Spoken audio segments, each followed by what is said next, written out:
Сегодня я вам расскажу про кофе Атоми. Их у нас 3 вида.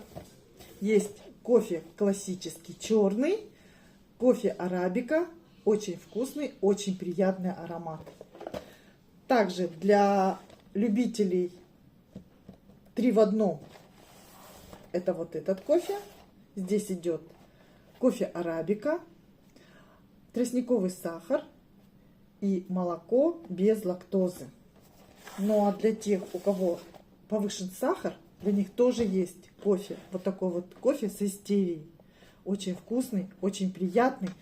Если вы будете пить наш кофе, вы получите массу удовольствия и море эмоций, потому что кофе настолько ароматный, настолько вкусный, что уже другой кофе просто не захотите употреблять. Всем приятного кофе пития!